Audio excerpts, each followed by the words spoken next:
बिस्मिल्लाहिर्रहमानिर्रहीम। स्टूडेंट्स, आज हम हाइब्रिडाइजेशन के बारे में पढ़ेंगे। लेक्चर नंबर 13 है और टॉपिक है हमारा जी hybridization and shape of the molecule. Organic compounds को हम स्टडी कर रहे हैं, उनकी ख़ास प्रॉपर्टीज़ को, उनके बारे में हम डिस्कस कर रहे हैं। तो हाइब्रिडाइजेशन भी ऑर्गेनिक कंपाउंड की एक ख़ास प्रॉपर्टी है जो कि वो अटेन करते हैं, उन्हीं के बारे में आज जो है वो हम डिस्कस करेंगे। हाइब्रिडाइजेशन बेसिकली है क्या? अगर हम हाइब्रिडाइजेशन की डेफिनेशन करें तो the process in which atomic orbitals of different energy and shape are mixed together to form new orbital of same energy and same shape. जैसे आपने फर्स्ट ईयर में पढ़ा था हाइब्रिडाइजेशन के बारे में, आपने हाइब्रिडाइजेशन की डिफरेंट टाइप्स के बारे में पढ़ा था, उसी तरह सेम वही चीज़ें हैं जो हम यहाँ पे दोबारा से रिवाइज करेंगे। आप लोगों की सिलेबस का हिस्सा है ये, तो इसको हम दोबारा से उन्हीं चीज़ों को हम देखेंगे, उन्हीं कॉन्सेप्ट को हम दोबारा से रिवाइज करेंगे। तो हाइब्रिडाइजेशन बेसिकली क्या है? हाइब्रिडाइजेशन होती है मिक्सिंग। किस चीज़ की मिक्सिंग? मिक्सिंग होती है ऑर्बिटल्स की। अब देखें, आप जब बात करते हैं ऑर्बिटल्स की तो आपने ये पढ़ा हुआ है कि हमारे पास डिफरेंट टाइप के ऑर्बिटल्स होते हैं। मतलब हम जो है वो एस ऑर्बिटल की बात कर लें, हम पी ऑर्बिटल की बात कर लें, हम डी ऑर्बिटल की बात कर लें, तो डिफरेंट ऑर्बिटल्स होते हैं। अब इन ऑर्बिटल्स की फिर हमने नेक्स्ट ये भी पढ़ा है कि इनकी एनर्जी, इनकी जो शेप है वो भी एक दूसरे से क्या होती है? डिफरेंट होती है। तो हाइब्रिडाइजेशन एक ऐसा प्रोसेस होता है जिसमें ये डिफरेंट एनर्जी और डिफरेंट शेप वाले ऑर्बिटल आपस में मिक्स होते हैं और एक ऐसा हाइब्रिड ऑर्बिटल बनाते हैं जिसके अंदर वो जो नया बनने वाला ऑर्बिटल होगा उसकी एनर्जी और शेप आपस में क्या होनी है? सेम होनी है। एग्जाम्पल जब हम पढ़ेंगे तो आपको इस बात के बारे में और ज़्यादा जो है वो डिटेल से समझ आ जाएगी। तो बेसिकली हाइब्रिडाइजेशन हमारे पास क्या है? ये है मिक्सिंग।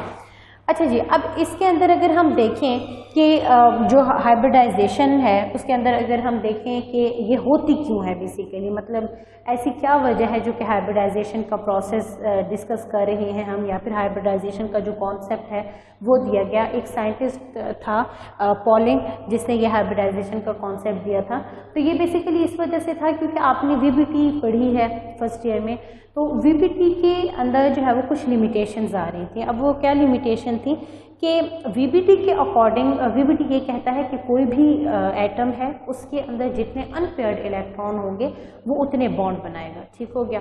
अब अगर हम एग्जांपल ले लें कार्बन एटम की, तो कार्बन एटम के अगर हम इलेक्ट्रॉनिक कन्फिग्रेशन देखें तो कार्बन के अंदर जो है वो 6 इलेक्ट्रॉन्स होते हैं। ठीक है। अब 6 इलेक्ट्रॉन्स अगर हम इलेक्ट्रॉनिक कन्फिग्रेशन उनकी देखें तो उसमें आपके पास जो है वो 1s में 2 इलेक्ट्रॉन्स होते हैं और बाकी जो 4 इलेक्ट्रॉन हैं जो वैलेंस इलेक्ट्रॉन हैं वो आपके पास होते हैं 2 2s के अंदर और 2 इलेक्ट्रॉन होते हैं 2p के अंदर। अब 2p को भी फिर फर्दर जो है वो सब शेल में डिवाइड किया जाता है, px में, py में और pz में। तो उस लिहाज से अगर हम देखें तो 2px के अंदर 1 इलेक्ट्रॉन होता है और 2pz के अंदर जो है वो 1 इलेक्ट्रॉन होता है। तो इस तरह से अगर हम अब यहाँ पर देखें तो कार्बन के टोटल जो अनपेयर्ड इलेक्ट्रॉन हैं वो कितने हैं? वो 2 हैं। एक है 2px के अंदर और एक है 2py के अंदर। अब इस हिसाब से अगर हम कार्बन के जो है वो ये अनपेयर्ड इलेक्ट्रॉन देखें तो इस हिसाब से कार्बन को जो बॉन्ड बनाने चाहिए थे वो कितने बनाने चाहिए थे? वो जस्ट 2 बॉन्ड बनाने चाहिए थे। ठीक है। लेकिन एक्सपेरिमेंटली ये देखा गया कि कार्बन अपने कंपाउंड के अंदर 2 बॉन्ड नहीं बनाता बल्कि ये 4 बॉन्ड बनाता है। इस तरह से क्यों होता है? कार्बन कैसे जो है वो 4 बॉन्ड बनाता है? देखिए यहाँ पर भी ये पॉइंट्स लिखे हुए हैं कि only 2p orbitals of carbon are partially filled, carbon must be divalent. के वीबीटी के अकॉर्डिंग क्या होना चाहिए था कि कार्बन को डाईवैलेंट होना चाहिए था, लेकिन but actually carbon is a tetravalent. Carbon क्या शो करता है? कार्बन टेट्रावैलेंसी शो करता है। कार्बन 4 बॉन्ड बनाता है। तो अब ये 4 बॉन्ड किस तरह से बनाता है, ये क्यों बनाता है? इसके अंदर हो जाती है जी एक्साइटेशन। जब कार्बन के अंदर एक्साइटेशन होती है तो उसके जो 2 इलेक्ट्रॉन हैं वो और अनपेयर्ड हो जाते हैं। कैसे होते हैं कि जो 2s के अंदर, यहाँ पर आपने देखा कि 2s के अंदर 2 इलेक्ट्रॉन थे जो कि पेयर्ड फॉर्म में मौजूद थे। एक्साइटेड फॉर्म में क्या होता है कि ये जो पेयर्ड इलेक्ट्रॉन है इसमें से एक इलेक्ट्रॉन जंप करके चला जाता है जी 2pz के अंदर। तो अब क्या हो गया, अब आपके पास 4 अनपेयर्ड इलेक्ट्रॉन आ गए हैं, ठीक है। तो अब कार्बन के पास 4 अनपेयर्ड इलेक्ट्रॉन आ गए हैं, तो अब ये टेट्रावैलेंसी शो कर सकता है। यहाँ तक भी बात ठीक है, लेकिन एक और मसला है, वो ये कि जब हम कार्बन के बॉन्ड की नेचर देखते हैं, कार्बन की बॉन्ड की नेचर से मुराद ये नहीं है कि कार्बन कार्बन सिंगल बॉन्ड है, डबल बॉन्ड है, ट्रिपल बॉन्ड है। नेचर से मुराद ये है कि जब हम उन बॉन्ड की बॉन्ड लेंथ देखते हैं, ठीक है, बॉन्ड एंगल देखते हैं, ये सारी चीज़ें जब हम इनकी देखते हैं तो होता क्या है कि वो बिल्कुल सेम होती हैं, मतलब इक्वलेंट टेट्रावैलेंसी होती है कार्बन के पास। लेकिन वीबीटी इस चीज़ को एक्सप्लेन नहीं कर पा रहा था। वीबीटी ने एक्साइटेशन के बारे में भी बता दिया कि एक्साइटेशन हुई, 4 अनपेयर्ड इलेक्ट्रॉन बने, तो इस वजह से वो टेट्रावैलेंसी शो कर रहा है कार्बन। लेकिन बात सिर्फ टेट्रावैलेंसी की नहीं थी, बात थी इक्वलेंट टेट्रावैलेंसी की, मतलब कि जो 4 बॉन्ड कार्बन बना रहा है वो चारों के चारों बॉन्ड बिल्कुल सेम इन नेचर होने चाहिए थे, मतलब उनकी जो एनर्जी है, उन बॉन्ड की ऑर्बिटल्स की जो शेप है, जिन ऑर्बिटल्स के मिक्सिंग से वो बने हैं, उनकी जो शेप है, उनकी जो एनर्जी है, उनकी जो लेंथ है, उनका जो एंगल है, वो क्या था, वो सेम बन रहा था। तो अब इस तरह से इसके लिए हाइब्रिडाइजेशन के प्रोसेस को इंट्रोड्यूस करवाया गया। पॉलिंग साइंटिस्ट था जिसने इस मसले को हल करने के लिए इस क्वेश्चन के आंसर में ये हाइब्रिडाइजेशन का प्रोसेस इंट्रोड्यूस करवाया। उसने बताया कि बेसिकली होता क्या है, होता ये है कि यहाँ पर जो ऑर्बिटल मिक्स होते हैं उनकी एनर्जी सेम हो जाती है, वो हाइब्रिड ऑर्बिटल बना देते हैं। ये फॉर एग्जांपल अब जैसे आप यहाँ पर देख सकते हैं कि एक S है और 3 P हैं, तो जब कार्बन बॉन्ड बनाएगा तो वो कार्बन जब 4 बॉन्ड जो है वो बनाएगा तो उसमें क्या होगा, उसमें ये होगा कि एक बॉन्ड इस S की वजह से बनेगा और 3 बॉन्ड इस P की वजह से बनेंगे। तो अब 3 P की वजह से बन रहे हैं तो उनको आपस में सेम होना चाहिए, लेकिन ये चौथा बॉन्ड तो फिर डिफरेंट होगा। लेकिन क्या है कि ये पहले जब एक्साइटेड हो जाते हैं, कार्बन पहले ग्राउंड स्टेट में था, तो ग्राउंड स्टेट में क्या हुआ कि ग्राउंड स्टेट में इसके अंदर जो इलेक्ट्रॉन थे वो 2 अनपेयर थे।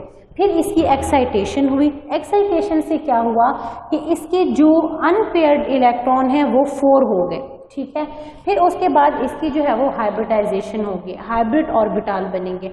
हाइब्रिड ऑर्बिटल में ये होगा कि ये सारे ऑर्बिटल एक दूसरे के साथ मिक्स हो जाएंगे और मिक्स होने के बाद ये रिजल्टेंट जो 4 ऑर्बिटल बनाएंगे वो चारों के चारों ऑर्बिटल एक दूसरे के साथ शेप में भी और एक दूसरे के साथ एनर्जी में भी एग्जैक्टली सेम होंगे।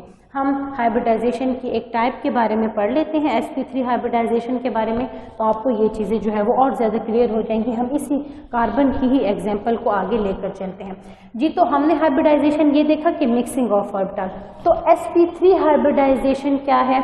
sp3 हाइब्रिडाइजेशन ये है कि ये एक ऐसी हाइब्रिडाइजेशन होगी जिसमें एक S और 3 P, एक S और 3 P के ऑर्बिटल जो है वो आपस में मिक्स हो रहे हैं और हाइब्रिड ऑर्बिटल की फॉर्मेशन कर रही हैं, तो उसको हम नाम देते हैं sp3 हाइब्रिडाइजेशन का। अगर हम स्टार्ट में देखें तो सबसे पहले हम ग्राउंड स्टेट लेवल पे कार्बन की बात करेंगे। ग्राउंड स्टेट लेवल पे कार्बन के अंदर 2 अनपेयर्ड इलेक्ट्रॉन होंगे, एक अनपेयर्ड इलेक्ट्रॉन जो है वो 2px के अंदर, दूसरा अनपेयर्ड इलेक्ट्रॉन 2py के अंदर होगा।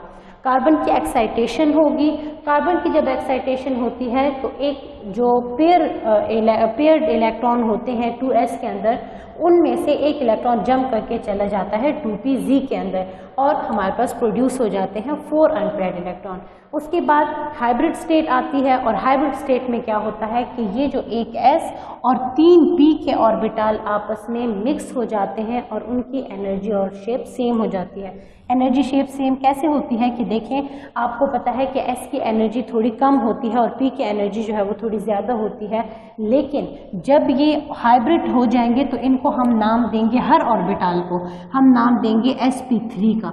ये देखिए, आप देख सकते हैं कि 4 ऑर्बिटल हैं, लेकिन चारों को नाम हमने किसका दिया है? sp3 का, क्योंकि ये चारों कैसे बने हैं? ये चारों बने हैं जब S और 3 P आपस में मिले हैं। उसके बाद इनके अगर हम शेप की बात करें तो आपको पता है कि जो S शेल है वो जो है वो स्फेरिकल इन शेप होता है, राउंड होता है, जबकि P के जो आप ऑर्बिटल की शेप की बात करें तो वो डम्बेल इन शेप होती है। तो जो रिजल्टेंट sp3 ऑर्बिटल बनेंगे वो ना तो राउंड होंगे और ना वो टोटली डम्बेल होंगे, बल्कि उनकी अपनी एक ख़ास शेप होगी और इस तरह से वो शेप ये अटेन कर लेंगे। इसमें चूँकि p जो है वो थोड़ा ज़्यादा है तो इसलिए शेप में थोड़ी सी p वाली अपीयरेंस ज़्यादा शो होगी, लेकिन s वाली भी होगी क्योंकि s भी साथ में मिक्स हो रहा है। तो इसके अंदर हमने देखा कि sp3 हाइब्रिडाइजेशन में क्या हुआ कि एक s और 3 p के ऑर्बिटल आपस में मिक्स हुए। तो इसके बाद जब अब कार्बन इस स्टेट में आ गया है, अब नेक्स्ट कार्बन क्या करेगा, कार्बन फिर फर्दर जिसके साथ भी उसने बॉन्ड बनाना हो, ये यूजुअली हम पढ़ते हैं जब कार्बन सिंगल बॉन्ड बनाता है। सबसे अगर हम सिंपल एग्जांपल ले लें तो हम मीथेन की एग्जांपल लेते हैं जिसमें कार्बन बाकी जो बॉन्ड बनाता है वो हाइड्रोजन के साथ बॉन्ड बनाता है। तो यहाँ पर अब क्या होगा कि कार्बन 4 हाइड्रोजन के साथ जब बॉन्ड बनाएगा, क्योंकि यहाँ पर 4 अनपेयर्ड इलेक्ट्रॉन है ना, तो कार्बन 4 बॉन्ड बनाएगा और ये 4 बॉन्ड वो जो बनाएगा तो उन तमाम बॉन्ड की नेचर सेम होगी। उन तमाम बॉन्ड की अगर हम ऑर्बिटल्स की शेप देख लें वो भी सेम होगी, अगर हम उनकी एनर्जी देखें वो भी सेम होगी, और सबसे अहम बात कि अगर हम उनकी बॉन्ड लेंथ देखें तो वो भी क्या होनी है, सेम होनी है। इनके अंदर जो बॉन्ड एंगल बनता है वो 109.5 डिग्री का बनता है। और एक और बात आपने ये याद रखनी है कि जब भी हम हाइब्रिडाइजेशन की बात करते हैं तो हाइब्रिडाइजेशन जस्ट हम जो है वो डिस्कस करते हैं सेंट्रल एटम की। हम ये नहीं देखेंगे कि ये हाइड्रोजन की हाइब्रिडाइजेशन हुई है, नहीं, बल्कि हम क्या करेंगे, हम सिर्फ इस कार्बन की हाइब्रिडाइजेशन डिस्कस करेंगे। तो यहाँ पर अब कार्बन जितने भी ये 4 बॉन्ड बना रहा है, ये इसके अंदर इसका कौन सा वाला ऑर्बिटल इन्वॉल्व है, sp3, चाहे फिर ये वाला बॉन्ड है, चाहे ये वाला है, या फिर ये वाले बॉन्ड है, इन तमाम में कार्बन कौन सा ऑर्बिटल इन्वॉल्व कर रहा है, sp3 ऑर्बिटल। और दूसरी तरफ से हाइड्रोजन कौन सा ऑर्बिटल दे रहा है, हाइड्रोजन के अंदर एक ही इलेक्ट्रॉन होता है और वो उसी वाला ऑर्बिटल जो है वो ओवरलैप करवाएगा। तो s ऑर्बिटल इसका जो 1s है उसको ओवरलैप करवाएगा। तो ये जो बॉन्ड है ये बॉन्ड होगा sp3s बॉन्ड, कि इसमें कार्बन की तरफ से आने वाला जो ऑर्बिटल है वो sp3 है और हाइड्रोजन की तरफ से जो आने वाला ऑर्बिटल है वो s है। ठीक हो गया जी। तो आज के लेक्चर में हमने हाइब्रिडाइजेशन का इंट्रोडक्शन देखा कि हाइब्रिडाइजेशन कहते किसको हैं, हाइब्रिडाइजेशन कैसे होती है और क्यों होती है हाइब्रिडाइजेशन। एक और छोटी सी बात आप लोगों ने जो है वो याद रखनी है कि आप लोगों की बुक में क्वेश्चन भी दिया गया है कि यहाँ पर जो हमने एक्साइटेशन ऑफ कार्बन के बारे में पढ़ा था, तो एक्साइटेशन के बारे में हमने ये देखा कि कार्बन एक्साइट हो जाता है और वो उसके जो अनपेयर्ड इलेक्ट्रॉन हैं वो अनपेयर्ड में कन्वर्ट हो जाते हैं। तो एक्साइटेशन के लिए जो है ना वो एनर्जी की ज़रूरत होती है, एनर्जी रिक्वायर्ड होती है।